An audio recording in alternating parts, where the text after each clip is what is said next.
शरद पवार यांना पुन्हा एकदा पुण्यातल्या रुबी हॉस्पिटलमध्ये उपचाराकरता दाखल करण्यात आलंय।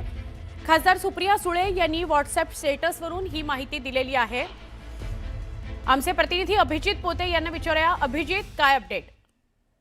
नक्कीच सुवर्ण, आपण पाहतोय की गेल्या काही दिवसात शरद पवारांची तब्येत जी आहे ती खालावली होती आणि बारामतीवरून थेट त्यांना रुबी रुग्णालय, रुबी हॉल क्लिनिक जे आहे पुण्यातलं, त्या रुग्णालयात दाखल करण्यात आलं होतं।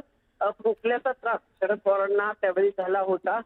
श्वास घेण्यासाठी थोडीशी अडचण येत होती, अशी देखील माहिती त्यावेळी डॉक्टरांनी दिली होती। पण त्यानंतर जवळपास 5 ते 6 दिवसानंतर त्यांना डिस्चार्ज जो आहे तो रुग्णालयातून देण्यात आला होता आणि त्यानंतर शरद पवार पुण्यातल्या मोदी बागेत खरं तर निवासस्थानी होते।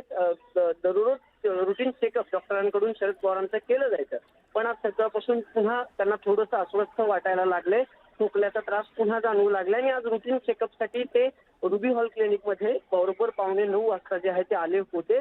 आणि आता त्यानंतर सुप्रिया सुळेंनी स्टेटस टाकत व्हॉट्सअपला ही माहिती दिली की शरद पवारांना आज पुन्हा रुबी हॉल रुग्णालय, रुबी हॉल क्लिनिकमध्ये ऍडमिट करण्यात येते, उपचारासाठी दाखल करण्यात येते। आता शरद पवारांची प्रकृती उत्तम असल्याचं देखील डॉक्टर आणि त्यांच्या जवळच्या नातेवाईकांकडून सांगितलं जाते।